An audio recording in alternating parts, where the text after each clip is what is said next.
Halo teman-teman, balik lagi dalam Professional Corner, sponsored by Star Hunter Indonesia. Bersama saya Hendy, hari ini kita akan membahas kembali profesi-profesi profesional di dunia kerja sekitar kita. Nah teman-teman, hari ini ada yang spesial. Karena hari ini adalah for the first time-nya Professional Corner itu mempersembahkan Young Leader Series nih teman-teman. Nah tentunya kalau sudah spesial, bintang tamu juga spesial teman-teman. Jadi gini, sebelum saya sebutin siapa gitu ya teman-teman ya, saya mau sedikit intro nih beliau ini. Untuk kali ini saya sampai bawa contekan teman-teman. Jadi kan kalau episode sebelumnya saya nggak pernah bawa contekan nih ya, kalau yang udah pernah nonton. Nah beliau ini sebetulnya teman kerja saya dulu 2015 gitu ya. Di salah satu mall lah, kami itu satu kantor. And then tiba-tiba gitu ya, beliau ini karir itu melejit langsung jadi profesional muda yang saat ini menjadi salah satu top leadernya dari BUMN di Indonesia. PT Inti Persero. Nah teman-teman, langsung kita sambut Bro Feris Ardianto. Halo bro, sehat bro? Halo, sehat-sehat. Waduh, thank you banyak waktunya. I know you're very busy man gitu ya, tapi masih bersedia hadir di Professional Corner. Thank you banyak bro waktunya. Nah teman-teman, saya lanjutin sedikit nih sebelum kita mulai gitu ya. Bro Feris ini juga seorang pengusaha loh. Jadi selain beliau ini adalah profesional muda, tadi saya udah bilang, beliau juga seorang pengusaha. Nah, 2015 kita satu kantor gitu bro ya, betul ya? Ya. 2019 tiba-tiba beliau ini nongol di Metro TV. Waduh, dalam acaranya Mary Riana waktu itu ya. And then yang lebih kerennya lagi, bro ini bikin PT dengan Mas Kaisang Pangarep. Pikripik 2019 itu ya bro, betul ya? Nah teman-teman, jadi sedikit intro dari saya ini juga udah menggambarkan kan ya, sebetulnya kami itu mengundang narasumber yang bukan kaleng-kaleng, yang memang apa ya, yang on top gitu ya. Nah kita langsung mulai sesinya. Bro gini, pertanyaan pertama. Pendidikannya apa sih bro? Ya, jadi sebenarnya ya S1 sih. S1? Cuman S1 ku tuh 9 tahun Pak. Oke. Ya kan? Orang tua tuh lulusan SD, Oke. Bapak Ibu. Ya. Dan sebagian besar keluarga dari Pati juga kebanyakan hanya lulusan SMP SD gitu. Oke. Ada beberapanya SMA itu. Oke. Tapi waktu itu orang tua menjual arisan. Oke. Ya kan, menjual arisan 300.000 tahun 2007 Agustus tanggal 20. Aku masih ingat. Kemudian aku merantau ke Jakarta. Nah di situ dengan uang 300.000 itu kerja pertama. Oke. Ya. Nah aku kerja 2-3 tahun aku baru kuliah. Oke. Gitu. Jadi kuliah kerja sendiri dan ngekuliahin adik. Oh, oke. Jadi bareng. Adik lulus dulu, aku 9 tahun. Tapi aku tetap komit menyelesaikan kuliah itu. Karena waktu itu Ya. kegagalan bisnis, kegagalan karir membuat kuliahku jadi terhambat lah. Ya. Tapi tetap namanya anak laki-laki ya, pria. Apa yang udah dikomitmen mesti selesaikan. Oke, mantap. Bro, itu jurusannya apa bro waktu itu? Nah, ini nih kuliahku tuh 2 kali. Oke. Yang pertama ambil teknik, ya kan. Tapi memang ternyata nggak passion. Oke. 3 semester Ya. gagal Oke. karena memang nggak passion jadi malas-malasan Ya. di DO. Nah, baru kuliah lagi ke manajemen. Dan manajemen ini aku suka. Ya. Ya kan? Walaupun memang sibuk dan cuti beberapa semester, tapi tetap aku tanggung jawab dan selesainya di manajemen. Di manajemen. Ya. Oke. Nah, bro gini. Jadi 2015 Bro Feris ini adalah kan satu kantor nih kan kita bro. Iya. Teman makan siang juga ya bro? Masih ya? kuliah juga itu. Masih kuliah tuh bro ya? Iya. Nah tapi gini bro, kalau saya nggak salah inget, bro ini kan bagiannya project ya? Project. Terus gimana ceritanya bro? Maksudnya gini, kok sekarang di business development gitu ya? Ya, ya. Tapi sebelum kita maju ke sana, mungkin Ya. bro bisa kasih apa ya penjelasan secara singkat. Yep. Itu gimana sih karir movementnya kok bisa dari project, Ya. and then jadi business development bro? Ya, jadi aku punya keyakinan pertama. Ya. Ada satu mentor lah ya, atau orang yang membimbingku. Kita mesti banyak punya advisor Pak. Oke.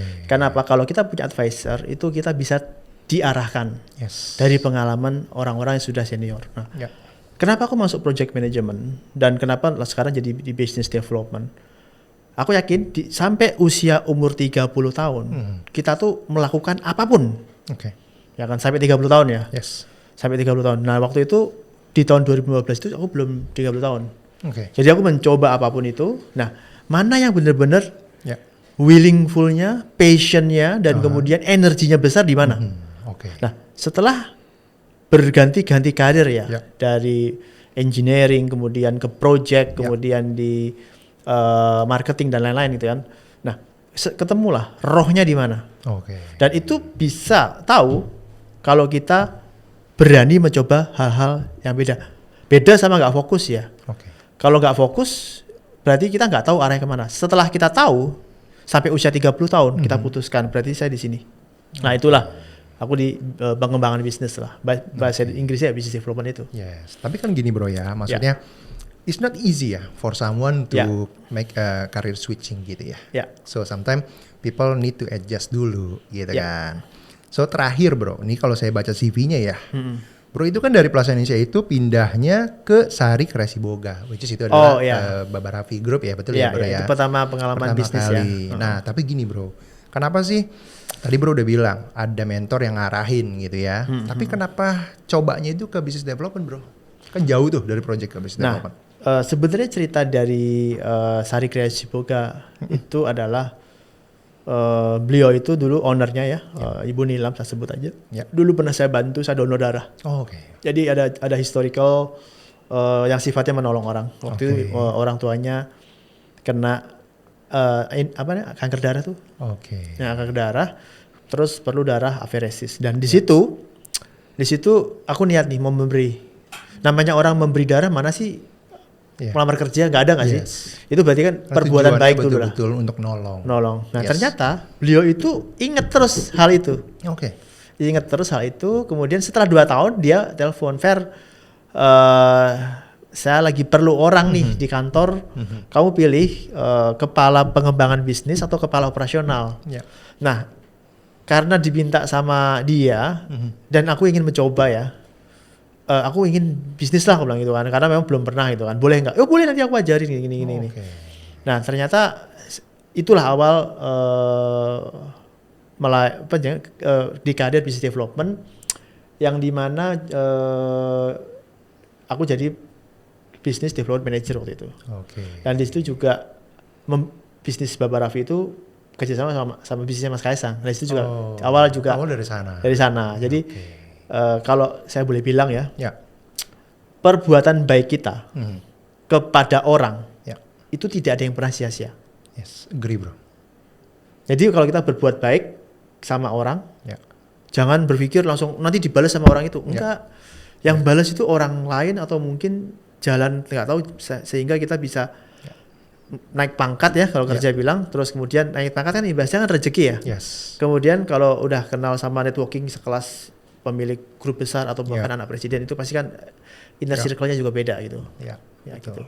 Dari situlah ternyata aku dalemin. Dari situ, dari operation, engineering, project dan berakhir di business development. Dan di situ aku business development terus. Oke. Hanya mungkin bahasanya berbeda-beda. Ada yang industrinya beda ya. Industrinya berbeda. Relationship manager, terus kan head of business atau tapi kurang lebih sama poinnya. Oke. Nah, bro gini. Jadi Anda tiba-tiba diminta pindah gitu ya, dari satu area ke area lain. And then ketika itu bro, nyiapin apa dulu sih? Ada nggak maksudnya training dulu kah? Atau misalkan searching dulu di Google kah? Ngapain sih kerjaan ini? Oke, itu kita lebih ke teknis ya. Yes. Tapi yang paling penting tuh bukan kita nyiapin apa, bukan kita searching apa. Yang paling penting adalah sebenarnya adalah mental kita dulu. Mental kita disiapin, ya kan. Sebenarnya saat kita udah role baru itu kan sesuatu kayak dunia ini kan kayak hutan belantara ya. Nah di situ saat kita udah mental kita udah siap, yang kita siapin mental, apapun yang mesti untuk meraih goalnya itu ya kita tekad aja gitu. Pertama berarti tekad. Nah saya penasaran gini bro. Kira-kira apa sih yang Anda pikirkan gitu ya ketika itu dapat telepon gitu kan? Ada nih pengembangan bisnis, tapi itu apa bro pikiran Anda ketika itu? Pikiranku ya. Nah sekarang pikiran gini, yang ngajak aku orang yang memang membangun bisnis dari nol sampai terbentuk company, sampai punya 500 karyawan, itu kan spiritnya pasti dahsyat ya. Apalagi waktu itu aku langsung di bawah leadership beliau. Minimal dalam pikiranku, Aku contohlah tiap hari yang dia lakuin, masa aku ya 10% kemampuannya nggak sampai. Jadi wes aku manut, nggak banyak mikir. Kalau banyak mikir nanti kan bingung ini ngerjain apa ya gitu kan. Wes aku manut apa yang dia kerjain tiap hari, tak contoh wes ngono aja. Saat kita di bawah, sekali pimpinan kita tuh menentukan siapa kita nanti. Jadi pilihlah pimpinan yang benar-benar bijaksana. Kalau orangnya udah melenceng kanan kiri, nggak jelas, apalagi jahat, saya rekomendasikan untuk ganti pimpinan. Baik itu pindah kerja atau gimana caranya untuk bisa cari. Memang manusia nggak ada yang sempurna, tapi cari orang yang bijak itu menentukan masa depan kita nantinya. So jadi kalau saya highlight ya bro ya, dari kitanya juga harus punya mentalnya dulu ya bro. Iya dong. Bahwa kita siap untuk diolah, betul ya bro. Betul. Ya? Yang kedua, tapi teman-teman juga harus lihat leadernya siapa. Leadernya siapa? Orangnya baik atau enggak, gitu kan? Pinter atau enggak, bagus atau enggak gitu ya bro ya. Kriminal atau enggak, itu juga memainkan faktor penting juga teman-teman. Supaya ketika nanti kalian berproses gitu ya, berprosesnya itu betul-betul sesuai dengan yang sebagaimana gitu ya, yang harusnya dari aturannya, mungkin dari sisi moralnya gitu ya bro. Betul. Kurang lebih ya. Nah bro gini, itu awal-awalnya tuh gimana bro ngejalanin proses profesi barunya bro? Yang ini business development ya? Business development, karena kan ini baru banget gitu ya. Ya kebetulan waktu itu ditempatkan sebagai business development manager. Tentunya punya tim ya, punya tim marketing, punya tim sales, punya tim admin, punya tim survei, ya punya gerbong sendiri, pimpin satu divisi sendiri. Nah di situ, diamanahkan 1 bulan itu mesti dapat revenue berapa gitu kan. Karena kita mau nggak mau tuh gaji karyawan waktu itu by target ya bro ya. Iya pasti ada target. Kalau nggak target karyawan siapa yang gaji gitu kan. Ya kan. Nah berarti kita mesti fokus aja. Kalau aku gini, karyawan ini tiap bulan digaji, ya kan. Untuk gaji karyawan tuh perlu omset berapa dulu. Betul. Ya kan. Terus dari omset berapa itu kan pasti HPP-nya. Nah kita pisah dulu mana yang one shot project, mana yang recurring. Yang recurring ini masih cukup nggak?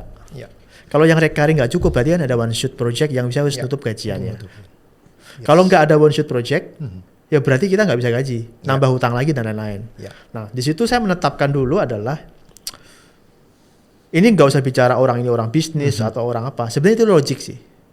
Ditambah lagi dengan DNA-mu di mana passion. Nah ini balik lagi ya, passionnya manusia nggak harus orang itu hebat jadi business development. Kalau memang hebat jadi SR, membangun manusia, ya udah fokus di bangun manusia. Lah ini kalau versinya aku kan memang di business development. Jadi tarik dulu 1 tahun berapa pengeluaran wajib yang mesti dikeluarkan nih untuk SDM, untuk operasional. Operasional itu ya ada sewa kantor, listrik dan lain-lain ya. Dan tete bengeknya lah gitu kan. Nah, setelah kita tahu pengeluaran 1 tahun di breakdown 12 bulan. Nah, ketemu misal 1 bulan se-M. Berarti kan kita mesti dapetin net profit setahunnya mesti 12 miliar kan. Nah, 12 miliar itu juga di breakdown lagi. Di breakdown bisnis yang recurring mana, one shot project mana, joint operation mana, kolaborasi mana. Lah di situ kita juga punya tim. Bebannya dibagi lah. Kalau iyalah kalau ya, iya dong. Wah, aku kok sebulan mesti nguntungin se-M nih. Loh, kue 300 yo. Kue 200, kue ini ya. Jadi terkumpul ya ini. Tapi ya tetap kita kasih target, kita juga kasih tools, kita juga fasilitasi event, kita juga fasilitasi kapital juga, ya itu. Jadi nggak langsung, wes kue tak colno dapat nggak mungkin. Sama aku pun juga di backup dari atas juga. Feris ini kayak gini, kami kasih pameran, kami kasih uang buat entertain orang, kami kasih uang untuk ini, kami kasih jalan untuk kolaborasi kemana, kami bukain jaringan juga kemana baik itu swasta ataupun pemerintahan, gitu. Nah, challenge-nya itu apa bro? Waktu awal-awal nih ya? Challenge-nya awal-awal jujur mungkin kalau sekarang sih udah enggak challenge ya, misalnya ya karena mungkin sudah sekian tahun kan di ekosistem ini gitu ya. Paling ya pertama ketemu orang aja tuh yang keluar bukan suara ludah duluan gitu ya. Waduh.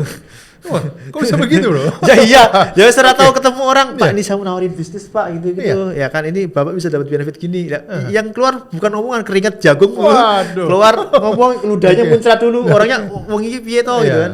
Ya, jadi memang skill yang pertama mesti dimiliki dari pengembang jaringan bisnis mesti punya confidence tinggi.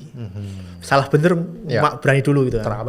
Terabas dulu. Ya, kan itu masih dalam proses presentasi kan, atau bilang itu masih konsiderasi kan. Kan nggak mungkin kita mau bisnis nih langsung jalan kan nggak mungkin. Pasti kan perlu namanya follow up, ya kan. Terus kemudian negosiasi baru, dan yang terakhir adalah closing gitu kan. Itu kan siklus bisnis ya, itu pasti gampang dipelajari. Tapi yang paling penting adalah kamu pasti tahu, dan menurutku ya, kalau kita misalnya bisnis A gitu ya, orang yang paling tahu A ini aku. Jadi orang yang kita prospek ini nggak tahu apa-apa. Mesti confident itu dulu. Misal kita bisnis food and beverage, orang ini kan nggak tahu food and beverage, nggak tahu bagaimana waktu itu aku di bisnis franchise gitu ya. Dan bersyukur sih sampai sekarang aku tuh masih dalam ekosistem mereka. Ya, pengembangan bisnisnya mereka tuh aku masih dalam ekosistem mereka lah, baik itu dalam sisi finansial ataupun pengembangan, aku masih dalam sistem mereka. Karena hubunganku baik ya. Dari dulu sampai sekarang, bahkan kemarin kita udah tentukan mau kemana. Mungkin aku nggak di dalam perusahaan itu, tapi aku advisor di sana. Atau mungkin aku ngembangin bisnis di sana. Gitu. Karena kita punya ikatan yang cukup kuat gitu kan. Nah itu, baik lagi yang pertama adalah ini bicara business development ya. Ini bukan ngajarin juga. Pasti banyak orang yang lebih hebat atau bahkan banyak expert. Ini sifatnya cuma sharing cerita ya. Kalau aku sih ya harus industri apapun yang aku pegang. Dan waktu aku ketemu paling orang, yang pertama adalah aku punya keyakinan aku yang paling menguasai di situ. Karena kan kita berada dengan orang. Kalau sendiri kita nggak yakin dengan yang kita mesti produk itu kita yang nggak yakini, ya berarti ya susah itu kan. Gitu. Jadi yang paling penting adalah kita yakin dulu waktu kita pegang sesuatu itu, apapun produknya, ya kan, baru mungkin orang lain bisa begitu yakin. Kalau kita sendiri nggak yakin, wah susah. Jadi ketika proses membangun confident, iya betul-betul dipelajari gitu ya bro ya, dan harus percaya dengan apa yang Anda pelajari sendiri gitu kan. Oke. Confident number one, nomor 2 confident, nomor 3 confident. Oke, nah teman-teman tuh ingat ya, jadi salah satu trik atau tips mungkin gitu ya dari Bro Ferris itu untuk bisa sukses, Anda harus punya kepercayaan diri. Memang sih bro, sharing ya. Jadi kan beberapa juga saya kebetulan di HR itu pernah interview beberapa orang yang memang self confidence itu juga kurang bagus gitu ya. Nah teman-teman mungkin nanti bagi apalagi yang baru memulai karir itu, teman-teman harus bisa bangun juga. Kalian harus percaya dengan diri kalian gitu ya. Nah kita lanjut bro. Siap. Saya baca nih di achievement-nya 3 tahun nih Bro Ferris ini di Baba Raffi Group ini kurang lebih buka itu lebih dari 100 outlet ya bro, betul ya? 100 outlet. Wah, how do you did bro? Ya, baik lagi ya. Yang pertama adalah kita yakin bahwa produknya bagus ya. Ya itu udah pasti ya. Karena produknya bagus itu kan pasti ditunjang oleh kekuatan dari tim di belakang ya. Ya, karena kita nggak sendiri, karena memang waktu itu saya diamanahkan di divisi bisnis, berarti kan pasti ada divisi operation, divisi logistik ya kan. Ya, kita udah yakin nih bahwa di belakang kita itu yang mendukung kita nih, ya kan. Kalau ada apa-apa di belakang di backup. Nah, sejak saat itu kita buat strategi campaign macam-macam, ya kan. Bagaimana bisa dapetin 100 franchise, ya kan. Di era aku itu salah satu era yang membawa banyak franchise.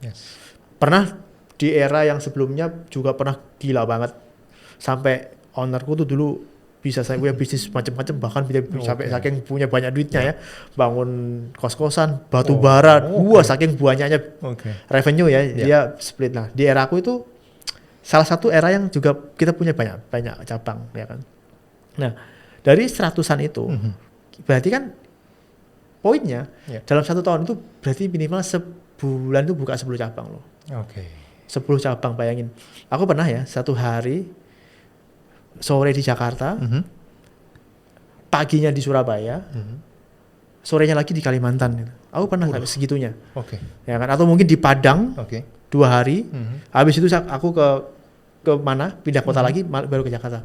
Saking jadwalnya itu hektik banget ya bro ya. Hektik banget. Ya. Walaupun kita mungkin cabang kecil ya, tapi dari kita tuh komitmen untuk kita, perwakilan dari kita tuh hadir. Mungkin kalau cabang besar pasti ya Ibu Nilam gitu ya, masih waktu dulu. Kalau cabangnya keren, berarti biasanya ya Ibu Nilam. Tapi yang cabang yang menengah atau ke bawah pasti aku kan. Atau mungkin beberapa kali yang gede ya aku juga, tapi dibagi-bagi karena saking banyaknya cabang.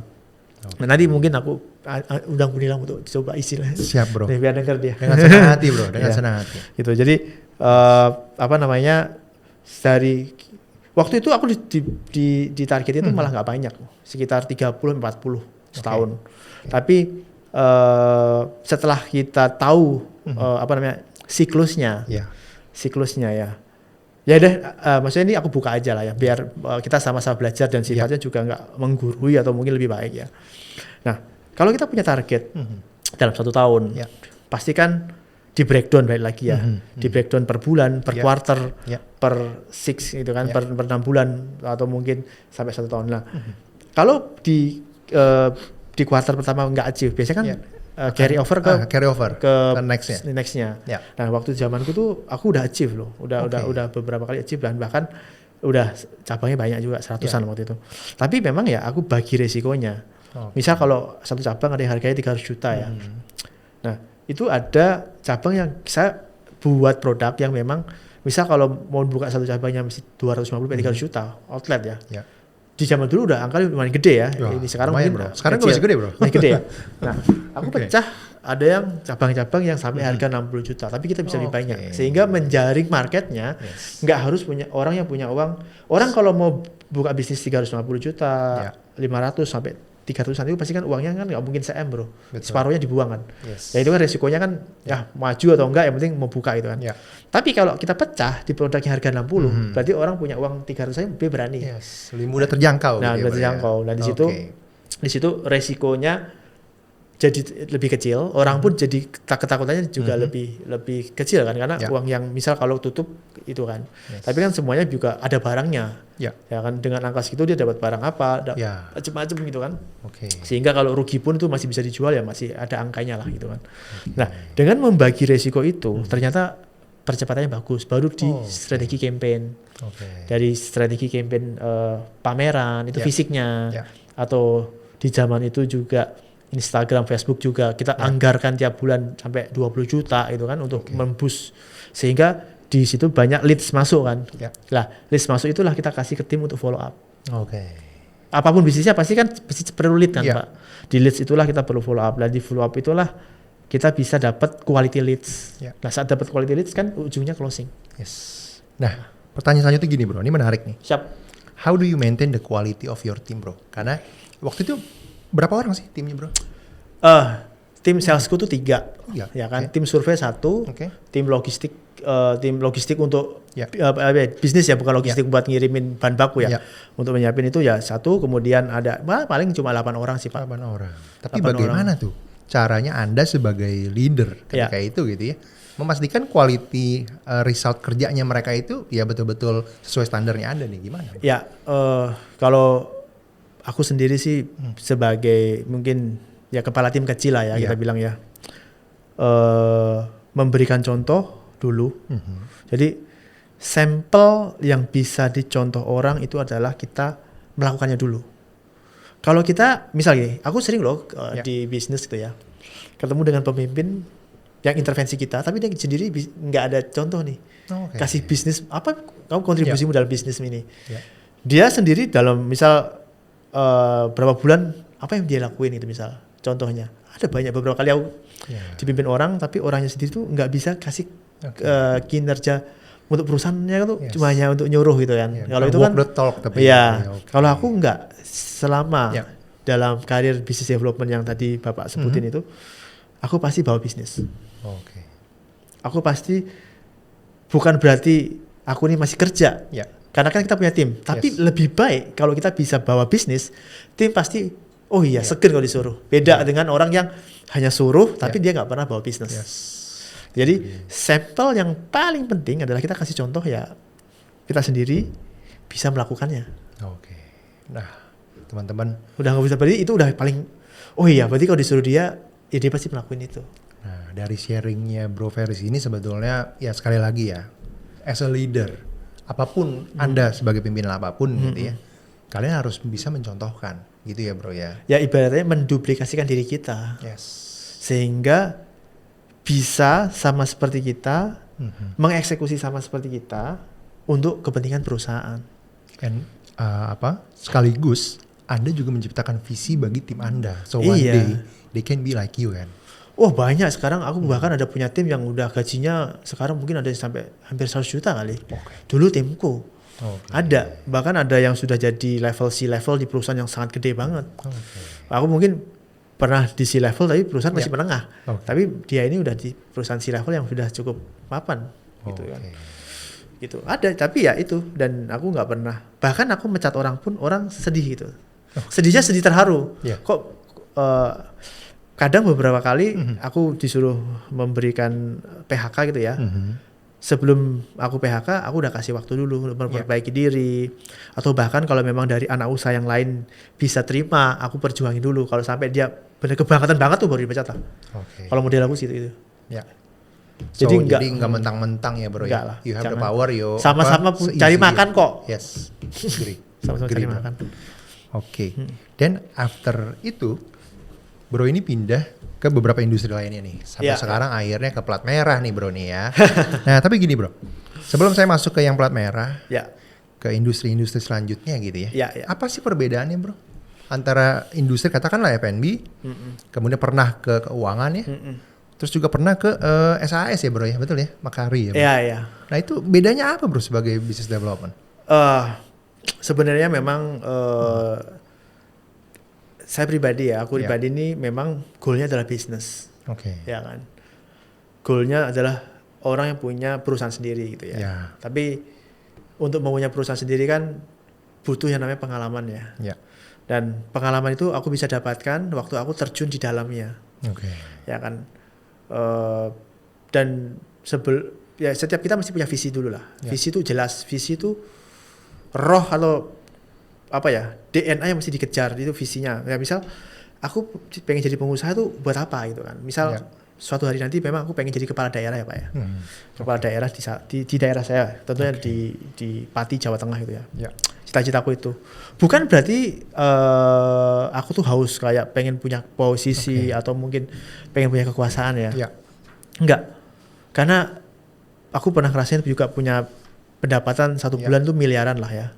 Jadi untuk dapetin uang sebesar itu gitu ya, udah pernah gitu loh, pernah ya. Tapi kalau dengan pendapatan uang segitu kan pasti transaksinya kan ratusan miliar ya. Nah itu udah pernah ngerasain. Nah makanya aku tuh pengen bisnis dulu. Nah sebelum bisnis aku lewati tuh pengalaman itu. Nah saat aku udah punya kapital yang kuat, bisnis yang settle, aku jadi kepala daerah itu udah nggak mikirin ibaratnya perutku atau apa, karena udah autopilot gitu bisnisku yang nanti. Nah kenapa aku di dalam perusahaan itu ya memang waktunya nggak berapa tahun, dari 2015 itu mungkin udah 8 tahun ya. Tapi pengalaman macam-macam. Nah di dalam bisnis itu ada berbagai sektor yang mesti kita pelajari. Nah, tadi bilang ada finance. Ya. Finance itu mengajarkan aku bagaimana aku mengumpulkan working capital. Mindsetnya dulu nih. Karena tugasku di situ adalah business development manager untuk lending. Ya. Bahasanya lending kan. Lending itu berarti kan memberi modal kerja untuk perusahaan-perusahaan. Nah, di situ aku membangun mindset pertama ya, mindset dulu, sehingga one day bisnisku running, aku udah tahu nih bagaimana mencari kapital itu sendiri. Kemudian yang kedua ada Pak Hendi sebut HR ya, HR system ya. Sebenarnya itu bukan HR system, itu dia software as a service, SAS semuanya. Dia membangun ekosistem baik itu HR, accounting, terus benefit, terus apa yang ada itu tulisannya sign untuk digital sign. Nah, semua ekosistemnya dia itu adalah yang berkepentingan untuk perusahaan. SR berarti people-nya, digital sign berarti bisnisku harus semua digital. Accounting semua accountingnya digital. Nah, itu kan aku bisa terapkan di company nanti. Kemudian ada lagi macam-macam yang direktur digital marketing agency. Bisnis apa yang nggak perlu di campaign-kan? Apa mungkin? PLN pun, yang udah pasti nggak perlu customer marketing, udah pasang listrik, masih ada iklan-iklannya. Baik itu untuk GCG, baik itu untuk awareness, itu kan semuanya. Apa Pertamina pun masih ada kampanye. Padahal kita tiap hari juga ngisi bensin gitu kan, apa ngisi. Nah, jadi di dalam kemampuan untuk membangun bisnis mesti ada pengetahuannya kan. Sehingga kita tidak asal-asal gitu loh. Nggak gampang ditipu orang. Aku juga kan banyak pengalaman, duitku hilang banyak gara-gara sampai SAM juga. Padahal aku masih karyawan kerja, kehilangan uang SAM tuh gede banget. Nabung karir berapa lama. Tapi itu yang nggak bisa, ya udah pasti dilewati gitu. It's a part of the learning process ya bro. Oke. Nah, tapi gini bro, apakah ketika proses belajar dari satu industri ke industri lainnya itu gitu ya, apakah tantangannya sebetulnya sama bro sebagai business development atau memang ternyata ketika di industrinya finansial tantangannya beda nih? Tantangannya beda. Nah, kayak apa bro? Coba bro, sharing bro. Misal gini, kalau di industri finansial, sebenarnya kita cari customer gampang, karena semua bisnis perlu didanai. Tapi tantangannya adalah kita mensortir bahwa bisnisnya itu resikonya bisa dimitigasi, ya kan? Kita nggak mungkin mendanai bisnis yang tidak termitigasi kan, nggak ada underlyingnya. Kalau orang perbankan bilang itu ada underlyingnya. Nah, beda lagi dengan bisnis yang SIRS, ya kan? Mungkin orang yang perlu didigitalkan human capitalnya biasanya bisnis yang sudah lumayan settle. Ngapain aku perlu tak gituin kalau kita sendiri belum settle gitu kan? Belum rapi. Ya, berarti dia mesti memperbaiki dulu sampai rapi baru situ. Kemudian digital marketing ya sama. Biasanya memang enterprise, ya kan? Mainnya ke B2B, ya itu semuanya itu punya punya challenge masing-masing. Dan lebih sulit mana bro? Kalau dari sekian industri ya bro ya, lebih sulitnya mana? Nggak bisa bilang gitu, apalagi kita bilang di acara nanti takutnya kita menggiring opini orang ke industri mana.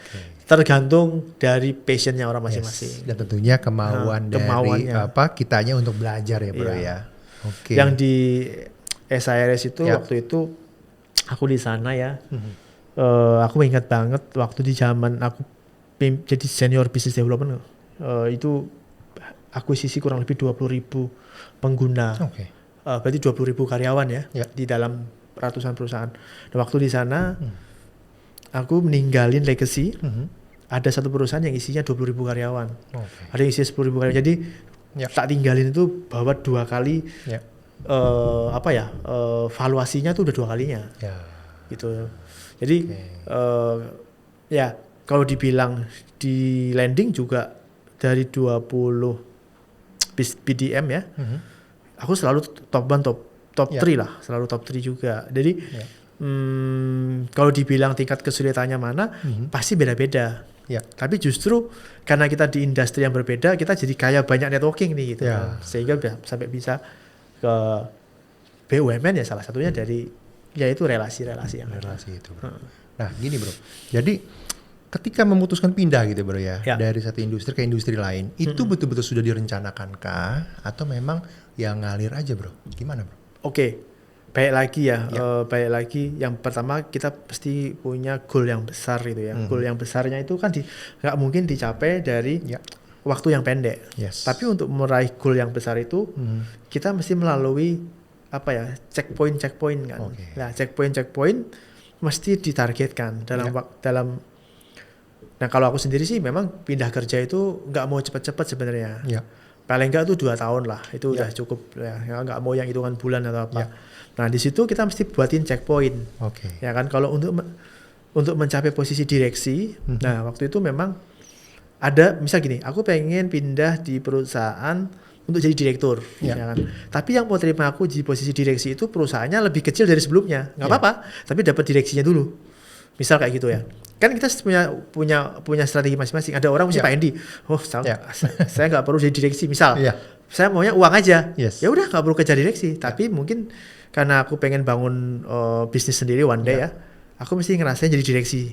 Bagaimana ngatur cash flow, bagaimana gaji orang dan lain-lain itu kan. Bagaimana untuk perusahaan itu bisa establish tiap bulannya dari bulan ke bulan sehingga nggak defisit. Nah, dan poinnya juga saat kita udah di posisi direksi, biasanya nanti kita bisa masuk bursa minimal ya. Kalau di bursa yang lebih besar, kita ya nyatanya ya terjadi juga bisa masuk di bursa minimal GM atau VP. Tapi kapasitas company-nya lebih besar. Ya. Nah, itu kan lebih ke strategi ya, lebih Yes. strategi seperti apa kita mau ke situ. Ya. Gitu. Jadi balik nih, kalau Mas Ferris bilang gitu ya, everyone needs ya their own strategy ya, betul ya bro ya, karena belum tentu sama teman-teman, gitu ya bro. Mau uang, Yes, mau mau uang, posisi, mau posisi, atau mau kenyamanan. Oke, atau kenyamanan. Kan kadang ada orang yang udahlah aku cukup dengan gaji segini, Ya. tapi settle. Yes. Coba kalau posisinya tinggi, pasti kan dia banyak yang di bawah nih, Ya. tim, cash flow, tergantung ya. Maksudnya tim minimal kan timnya juga mesti di-maintain. Kemudian perusahaan pasti reportnya kan ke owner atau mungkin kalau yang lebih tinggi bisa ke kementerian gitu kan. Nah, sama goalnya apa dulu? Ya. Setiap pribadi beda-beda. Oke. Mas, kita lanjut sekarang, gitu ya. Siap. Bro ini pindah akhirnya dari private company pindah ke plat merah. Ya. Sekarang di Inti Persero gitu ya. Job scope-nya ngapain, bro? Ya, sekarang memang saya pegang bisnis juga ya, tapi lebih ke strategik. Ya kan, strategik itu bagaimana, ya tentunya kita punya KPI itu udah triliun ya Pak ya. 1 tahun revenue-nya itu udah mesti harus triliun. Untuk mencapai, aku nggak mau sebut exactnya gimana karena nggak enak kalau didengar pimpinan atau apa, kok disampaikan itu kan. Ya tentunya untuk mencapai KPI dalam 1 tahun, ya kan, kita kan punya berapa ya, belas subsidiary ya. Terus kemudian kita juga punya, ada yang subsidiary bagus, ada yang biasa, ada yang lain-lain gitu ya. Dan tentunya kita punya ratusan karyawan dan bahkan ribuan kalau dengan outsourcing gitu kan. Kalau digabungin itu kan. Nah, dengan seperti itu saya diminta untuk membuat strategik ya, strategik bisnis ini sehingga kita semua bisnis bisa tercover semua, ya kan. Makanya sekarang juga ya saya terima kasih nih sama pimpinan ya yang sudah percaya gitu ya. Dalam waktu 2 bulan tuh saya dikasih 3 SK Pak. 3 SK. Yang pertama memang role sebagai ya di hire itu sebagai business development strategik ya di level VP ya. Karena saya udah band 5 ya. Tertinggi itu adalah band 6 Pak. Satu tingkat lagi bro. Nah, satu tingkat lagi. Dan band 6 itu juga baru dicanangkan BOD baru. Berarti sebenarnya band gue udah band paling tinggi sebenarnya waktu di generasi lama. BOD baru ini ada band 6 gitu kan. Nah, kemudian tentunya saya orang baru masuk di BUMN yang sudah berdiri puluhan tahun gitu. Dengan amanah seperti itu saya bersyukur lah ya, itu anugerah. Yang kedua, saya juga diminta untuk kemarin membuat acara conference levelnya internasional ya. Karena kita melibatkan beberapa menteri, puluhan kepala daerah, apalagi ditambah lagi dengan Sekda Kadis, bahkan ada beberapa dirjen juga. Melibatkan kementerian, melibatkan badan BUMN sinergi dan swasta. Saya juga diminta sebagai wakil ketua penyelenggara. Dan dapat dukungan banyak dan feedback dari pemerintah ataupun ekosistem juga sangat baik. Dan baru juga berapa hari lalu saya diminta sebagai leader of virtual organization. Nah, saya juga nggak tahu nih mesti gimana gitu kan. Tapi ya balik lagi ya, pimpinan melihat kita tuh berarti orang ini mau nih, minimal kan mau dulu ya. Minimal saat kita diberikan kepercayaan, tapi gajinya sama Pak. Tapi kerjanya lebih banyak gitu kan. Gak apa-apa. Karena waktu saya di hiring, saya jujur nih ya, saya jujur sama Pak Hendi nih ya, dan teman-teman. Saya interview dari bulan Desember Pak. Saya masuk bulan Agustus Pak. Lumayan quite long ya Mas ya. Quite long, karena memang baik lagi masuk BUMN itu kan mereka banyak ya pertimbangan ya. Nah sampai di bulan sebelum Agustus, Juni Juli itu aku dipanggil lagi. Panjang pembicaraan dari BOD sampai ke jajaran yang memutuskan untuk masuk, karena saya orang baru ditempatkan di BUMN, kemudian dikasih posisi yang cukup strategis itu ya, dan grade yang cukup tinggi. Ya saya sendiri kalau tidak memberi kontribusi juga malu dan takut gitu kan. Nah ada hal yang unik ya, saya bilang banyak BOD yang ada beberapa pemimpin yang sudah oke dan ada yang nggak oke. Nah, singkat cerita, saya jujur nih ya kan, saya jujur. Semoga juga didoakan. Saya bilang gini sama yang kurang oke itu. baik itu secara ketemu via video call ataupun saya dipanggil secara fisik. Saya bilang, Pak, Bapak mau menolong orang nggak? Saya bilang, maksudnya apa? Pak, saya tuh mau pengen jadi kepala daerah, Pak. Saya bilang itu. Nah, salah satu caranya, ya Pak ya, kalau Bapak terima saya, Pak. Gila kan? Dan, loh, maksudnya apa? Pak, saya mau bantu benerin Bapak nih, BUMN ini lebih sehat, lebih bagus, ya kan? Nah, saya bantu Bapak. Saya akan menggunakan segala kemampuan yang saya punya, segala resources yang saya punya. Nah, saya bisa membantu Bapak. Otomatis saya punya reputasi, Pak. Saat saya punya reputasi, saya bisa bawa nih Pak, saya jualan ke rakyat nanti, ya kan? Dan ke teman-teman yang bisa membantu saya, yang bisa membantu perusahaan lebih baik, bisa menyehatkan, dan di situ saya punya nilai jual. Bapak terbantu kan, saya juga terbantu. Oke lah, gitu. Jadi, jadi begitu caranya. Jadi gitu ya kan, apa adanya aja, ya kan.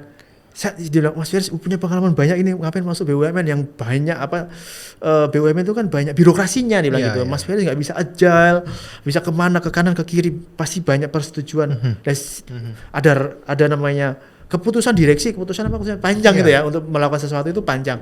Enggak Pak, saya juga mesti belajar birokrasi Pak. Nanti kalau di pemerintahan saya nggak belajar birokrasi, tabrak sana sini Pak. Ya udah, karena kemauanmu itu udah aku terima deh.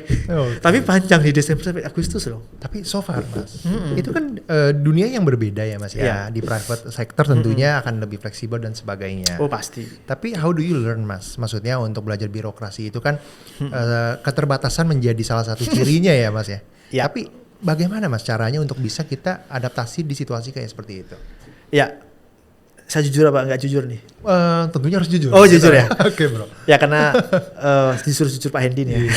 Thank you bro. Jadi waktu saya masuk hari pertama, saya mesti ke kantor pusat nih. Saya pasti kenalan ke semua orang, ya kan? Karena di band 5 ke atas harus dikenal semua karyawan, gitu kan. Terus jujur setiap hari, ya kan? Kalau aku ketemu sama karyawan, terutama lebih tua, saya salim Pak. Karena di situ umurnya udah 50 tahun, kan? Udah 55 tahun, dan saya udah masih 30 tahunan. Walaupun posisi gereja di bawahku, Bu, selamat pagi. Ternyata itu is a work loh. Is a work. Wah, ini anak baik nih, semangat gitu ya. Ini anak juga mau aku juga kayak kita kan setiap minggu itu ada radir, rapat direksi ya. Rapat direksi itu mesti kita menyampaikan apa yang bisa disampaikan di situ. Apalagi waktu di minggu pertama, saya berusaha yang terbaik. Bahkan ada satu hari yang saya meeting 5 kali Pak. Saking saya memikirkan perusahaan itu, saya meeting 5 kali. Bagaimana saya bisa membantu itu kan. Dan ternyata saya sampaikan, ya, Pak, dalam 1 minggu ini saya lakuin ini. Goal saya ini. Saya sampaikan semuanya itu, ya kan.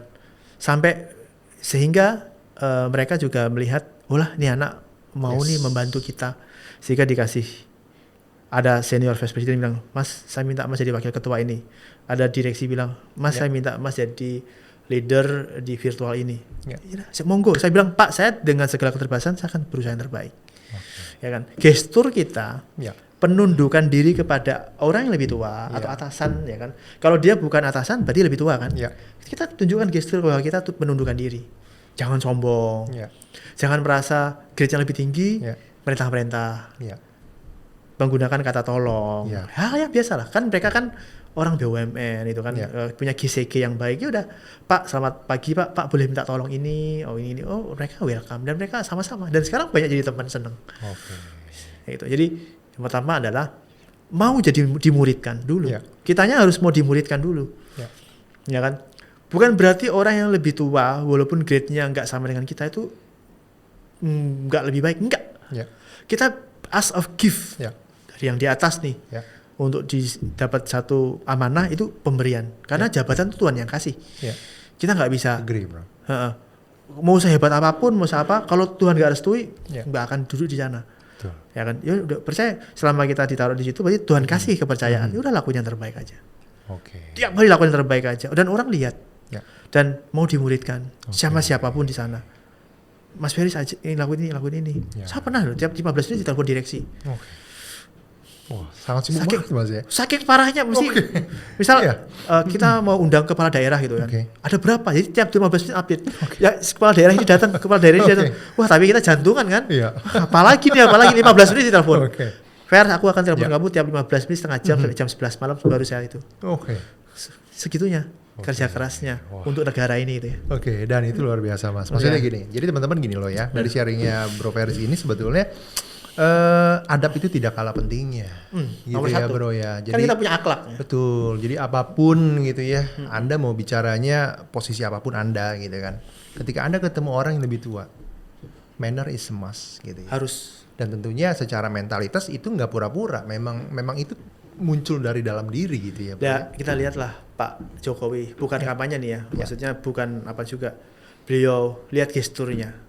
Kalau ketemu dengan orang yang lebih tua, lihat aja. Pak Maruf Amin bisa dibilang kan bawahannya, benar nggak? Tapi dia salim nggak? Yes. Dia sungkem, dia salim. Yes. Pak SBY, dia sungkem dan salim. Dia tahu persis, dia pimpinan tertinggi negara, tapi dia tahu persis menghormati orang. Oke.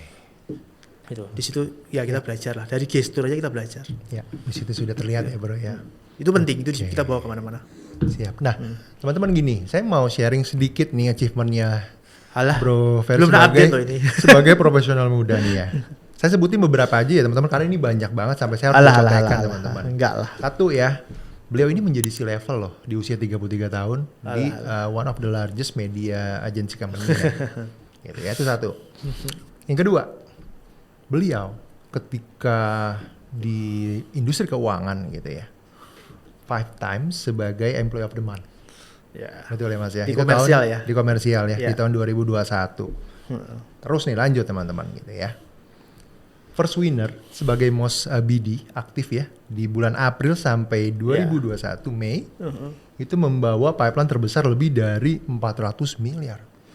Ya. Wow, it's amazing. Ya, apa ya? Balik lagi ya. Sebenarnya kita kerja ini apa sih? Ya.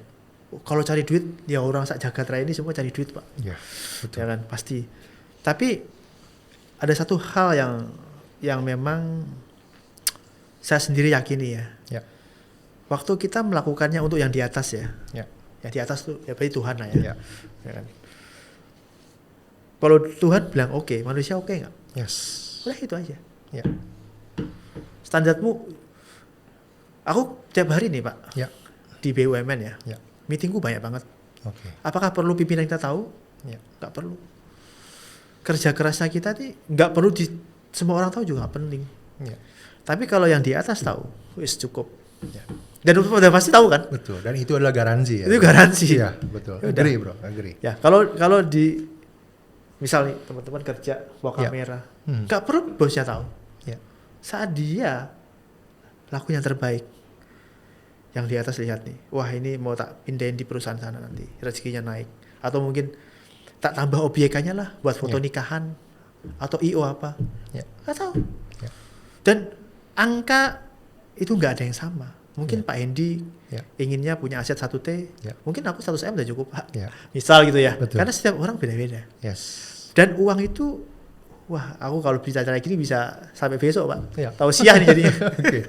Nah teman-teman gini loh. Jadi mungkin teman-teman yang belum kenal Bro Ferris gitu ya. Karena kan kalau kami kan kenal dari 2015. Jadi beliau ini orangnya memang kalau untuk ibadah itu nomor 1 sih. Jadi saya bukan ngomong apa untuk mempom-pom gitu ya, enggak. Tapi memang itu fakta yang saya juga lihat sendiri gitu teman-teman. Jadi dan agree banget bro. Jadi apapun profesi Anda gitu ya. Apapun agamanya juga ya. Dan apapun agamanya, memang tentunya Tuhan adalah menjadi saksinya ya bro ya untuk setiap apa yang kita lakukan ya bro. Iya, ya ibaratnya aku izin ya sing Gusti Allah gitu ya, Gusti Tuhan gitu ya. Ya kalau orang Kristen ya Tuhan Yesus gitu ya. Ya aku lakuin ini, ya mohon doa restu lah gitu. Direstui, digampangkan. Apakah digampangkan? Ya enggak juga. Di jalan kita ditentang, difitnah, dijatuhkan. Tapi kalau kita dibela sama yang di atas, ya saat jatuh ya ditangkap lagi lah. So everything is possible ya bro. Oh iya. Jangan main-main sama yang di atas. Apabila kita jatuh, kita nggak tergeletak, tapi tangan kita ditanting lagi. Ya kan. Kalau ada yang jahatin, yang balas nanti ngeri. Jangan main-main. Yes. Gitu. Oke.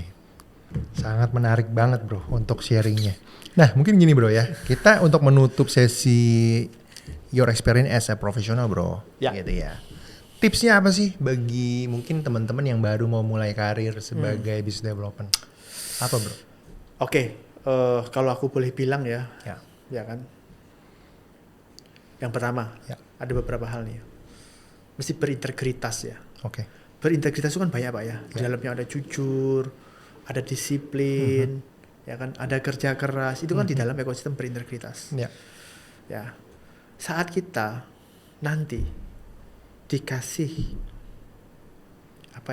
kepercayaan hal kecil, setialah.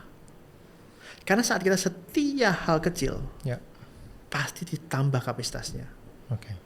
Jadi hal menengah, pasti ditambah kapasitasnya jadi hal besar.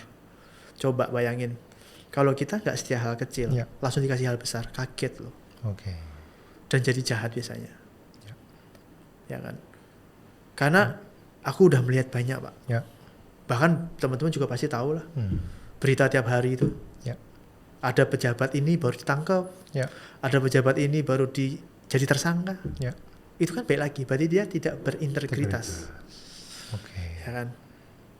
Tiap hari dulu aku ngelap genset Pak. Pak Hendi tahu pasti. Waktu zaman di Pak Hendi aku udah agak lumayan tuh, udah supervisoran. Tapi sebelumnya, tiap hari kerjaanku tuh cuma ngumpulin kunci ruangan electrical Pak. Karena aku engineering junior, admin juga. Jadi apa? Ngumpulin kunci. Karena masih proyek ya, kunci. Kayak kimen doang, naruh kunci. Karena kunci itu dalamnya ada genset kan nggak boleh tinggal, masih disimpan ya. Ya kan? Jadi setiap hal kecil. Bahkan tiap hari aku diajak bersihin panel, ganti lampu sampai jam 1. Dulu bayangin aku dulu pernah kerja ya, waktu pertama kerja. Gajiku 1 juta. Lemburku 1 juta, Pak. Berarti apa? Lemburku tuh gila. Disuruh apa aku mau. Ya kan? Nggak mau pilih-pilih. Ya kan? Coba setia hal kecil. Saat kita setia hal kecil, one day pasti kita dipercaya hal besar. Itu udah pasti. Selama kita, orang jahat aja bisa pimpin orang besar kok banyak. Tapi jangan jadi orang jahat. Jadilah orang baik. Baik pun nggak cukup. Mesti jadi orang yang berintegritas. Gitu. Apapun posisinya. Gitu. Menarik banget. Dan closingnya, jangan merasa lebih baik dari orang lain. Karena benih kesombongan itu datang saat kita merasa lebih baik dari orang lain. Jadi 2 hal itu ya bro. Nah teman-teman tuh 2 hal tadi ya, integritas dan jangan pernah merasa selalu lebih dari orang lain yang sehingga gak penting kita juga. Jadi gede kepala gitu ya teman-teman ya. Bro, gini kita mau lanjut nih sekarang. As a profesional Anda sudah tadi, kita udah kupasnya cukup banyak. But you also a businessman bro, gitu kan? Nah, mungkin saya sedikit kasih intro juga ke teman-teman. Beliau ini komisaris di Kairos Land, teman-teman gitu ya. Pernah, sekarang udah enggak. Terus juga komisaris di Pikripik ya, betul ya, Mas Bro ya? Karena yang jalanin kan lebih tepatnya adek ya. Karena waktu itu kan aku kerja di perusahaan yang sama beliau kan. Jadi as of itu ada yang pegang. Terus juga pernah juga untuk jadi komisaris di Kabut Anugerah Sejahtera. Betul ya bro ya. Terus 2020 kalau saya nggak salah ingat bro ini pernah saya lihat nih di sosial medianya, lagi ngirim beras bro, itu banyak banget bro. Anda pernah di itu perusahaan yang betul-betul bukan hanya beras tapi bro, itu adalah komoditas ya bro. Komoditas ya. Ada beras, ada ayam karkas ya. Nah pertanyaan saya gini bro, gitu ya. Nggak gampang bro memulai sebuah bisnis ya. Banyak orang yang juga bingung sebetulnya. Mulai bisnis tuh bisnisnya apa? Yang pas buat saya gimana gitu kan. Nah tapi bagaimana caranya Anda memastikan ini bisnis yang akan saya jalankan? Tadi yang disebutin sama Pak Hendi itu semua benar dan memang beberapa kali dijadiin komisaris gitu ya. Karena memang waktu itu aku kan menjabat juga di perusahaan lain. Sehingga ya nggak apa-apa kalau jadi komisaris gitu kan. Karena apa? Nah, kalau kita disuruh dimasukin di dalam satu organisasi, berarti kan kita harus memberikan kontribusi ya. As of itu mana komisaris apa kita memang cipin uang ya.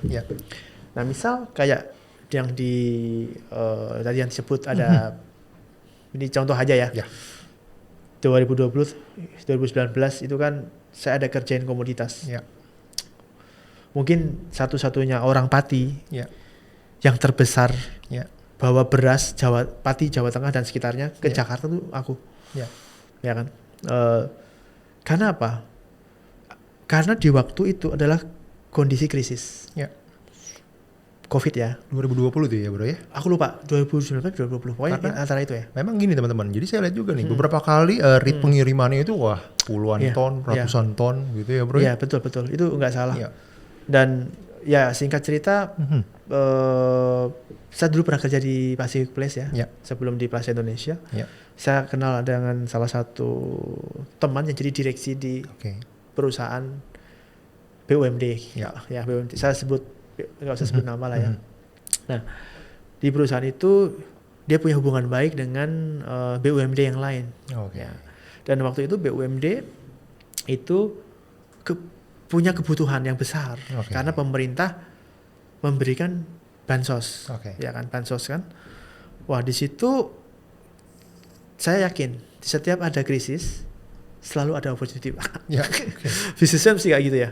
Ya apalagi mentalku udah dibentuk sebagai business development. Nah berarti kan kita mengembangkan bisnis dalam mindset kita. Nah di situ ada kebutuhan yang cukup besar di DKI, di Indonesia justru ya, bukan hanya DKI ya.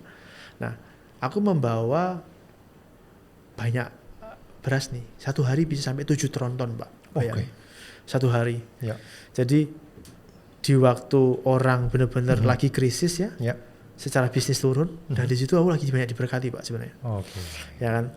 Nah di situ bisa sehari, bayangin kalau 7 tronton itu satu trontonnya bisa 30 ton. Berarti ratusan ton tiap hari. Jadi cari uang 100 juta itu kecil ya waktu itu. Ya kan? Tapi dari situ kita bisa memulihkan sektor yang lain. Nah sektor properti tadi Bapak bilang, itu kan kita membebasin tanah, membangun properti, itu kan jadi agak turun karena di posisi COVID siapa yang mau beli-beli kan.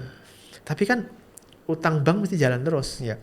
Nah di situ aku bisa punya kelebihan pendapatan dari industri yang A untuk menutupi industri yang B, seperti itu.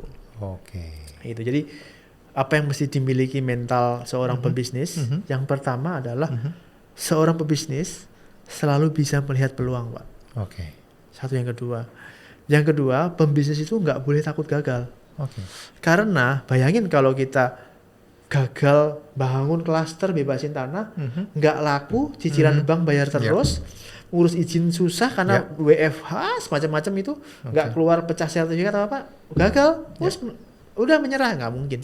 Kita cari cara untuk mensukseskan cara lain untuk menjalankan bisnis yang ibaratnya mau sunset nih, kita cari yang sunset, gitu. Jadi bisa melihat peluang, jangan takut gagal. Perjuangkan sampai menang. Nah, dari sisi knowledge bro, as a businessman, apa bro yang harus disiapkan? Knowledge, yang bisa disiapkan. Berani gagal aja. Knowledge, menurutku aku punya teman-teman banyak juga yang knowledge-nya biasa-biasa, tapi sekarang luar biasa karena kalau kita bicara bisnis canvas, kita bisa belajar secara teknis, Pak. Kalau bicara bisnis plan, kita bisa buat plan secara rinci. Tapi nggak banyak orang yang berani take action dalam semua yang di atas kertas itu. Gampang buat PT, buat rencana produk ini, market ini. Tapi kalau nggak dijalankan ya, nggak jadi sesuatu. Udah dijalankan, ada masalah, hadepin. Cari cara, selesaikan, udah. Kalau udah selesai, ditambahin lagi kapasitasnya. Misal, udah biasa bawa 1 tronton, ya tambahin 2 tronton, 3 tronton. Cari market baru, kalau ini udah penuh. So, jadi nggak hanya preparation, tapi actionnya. Banyak yang bisa preparation, nggak jalan-jalan, nggak guna. Mungkin gini bro ya, sharing lagi bro ya. Apa bro momen tersulit ketika Anda sebagai businessman? Momen tersulit adalah saat kita dikhianati sama orang yang terdekat dalam diri kita. Mungkin Feris mah enak sekarang jaringannya udah banyak. Oh mungkin Feris mah sudah punya captive market atau orang yang bisa mengambil bisnis di mana gitu kan, udah bisa ada buyer yang standby gitu. Enggak juga. Aku pernah 3 bulan nggak bisa lakuin apa-apa karena bisnisku dihianati sama teman terdekat. Kurang lebih 500 miliar lah. Gitu. Tapi ya bisa, ya wis down, ya nikmatin masa down. Masa down dipaksa Pak, terus semangat. Tapi nggak boleh down terus dong. Down itu juga mesti ada waktunya. Ya wis kalau memang downnya 3 bulan, 3 bulan. 3 bulan tuh lama loh. 90 hari nggak ngapa-ngapain. Atau cuma memulihkan diri. Cari sesuatu yang positif apa yang bisa dikerjain. Dan itu terasa panjang ya bro. Panjang. Ketika dan kita berada di bawah. Di bawah itu panjang. Aku pernah di kondisi sampai uang habis, beras tinggal segelas, Indomie tinggal 1. Kita buat Indomie, kepleset. Indomie jatuh, piringnya pecah Pak. Aku makan Indominya loh. Pernah di kondisi gitu. Tapi hal-hal kayak gitu bisa buat kita lebih mengucap syukur di waktu kita punya hal lebih dikit. Punya pekerjaan yang lebih baik, bersyukur. Punya tempat tinggal yang baik, bersyukur. Mau nggak yang rahasia yang paling penting lagi? Menghormati kedua orang tua. Waktu ada 1000 setan pun menghentikan, nggak bisa. Pernah nggak teman-teman nih nyuci kakinya orang tua, sujud sungkem ke orang tua? Itu sekarang sering kulakukan. Kalau aku pulang ke Pati ya tentunya, aku sebelum pergi sehari sebelumnya aku selalu sungkem ke kakinya orang tua. Entah dia ngomong, wes tak dongano kowe selamat, rezekimu lancar, itu jadi loh. Nah kebetulan bapak ibuku tuh seorang pembantu Pak, buruh ya bahasa kerennya. Bapakku tuh seorang pembalap supir maksudnya. Pembalap supir truk. Singkat cerita, aku pernah dapat rezeki besar ya. Dapat rezeki besar sehingga dapat komisi 1 miliaran lebih lah ya. Tahu nggak hal pertama yang aku dalam pikiranku? Aku pakai uang itu untuk beli rumah untuk mereka.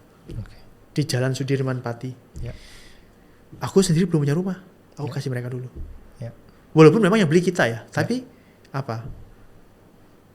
Ternyata mereka, walaupun mereka nggak mau pakai karena mau jajan susah katanya, ini perumahan mau jajan susah, mau di kampung enak tinggal jalan lagi jajan, tapi udah yang penting semangatnya kasih mereka dulu. Gitu kan. Mau dipakai mau enggak, mau jadiin gudang, mau disiapain itu terserah. Nah, itu yang aku lakukan. Nah, teman-teman mau profesional, mau bisnis, pertama orang tua dulu. Sekarang aku tanya, menghormati Tuhan aja nggak kelihatan. Orang tua itu wakilnya Tuhan loh. Agree bro. Baik itu bapak, ibu, kakek, pertalian darah itu dihormati. Nggak harus uang kan? Aku memberikan tempat tinggal, rumah yang aku beri itu kan, aku pasti kerja belasan tahun dulu, 10 tahun lebih lah. Ya sekarang yang ada misal kita bisa beli nasi goreng, ya beli nasi goreng. Nggak harus sesuatu yang besar. Something simple ya. Simple. Kan aku selalu beliin baju. Kan nggak bisa langsung beliin yang besar ya. Beliin besar itu setelah kita punya perjalanan yang mudah kemana-mana gitu kan. Tapi kan semangatnya ini dimulai dari beliin nasi padang kayak celana jeans, atau bahkan lebih keren lagi beliin handphone. Atau apapun, yang penting kita benar-benar ikhlas. Jangan memberi gerutu ya. Beda ya. Nah di situ itu keran dibuka itu langsung. Percaya. Percayalah. Kalau nggak percaya nanti, benar kata Feris. Itu cepet Pak, biasanya Pak. Semakin kita setia lakuin itu ke orang tua ya, dengan hati yang tulus.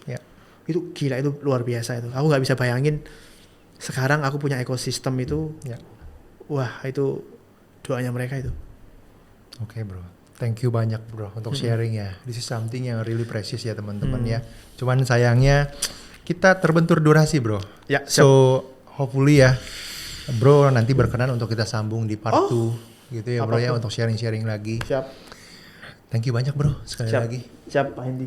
Manut lah pokoknya. So teman-teman, thank you banyak yang sudah menyaksikan. Hari ini adalah podcast yang sangat spesial. edisi pertama dari Young Leader Series dengan Bro Feris Ardianto gitu Siap. ya. Teman-teman terus saksikan gitu ya Professional Corner di YouTube channelnya Starhunter Indonesia. Thank you teman-teman.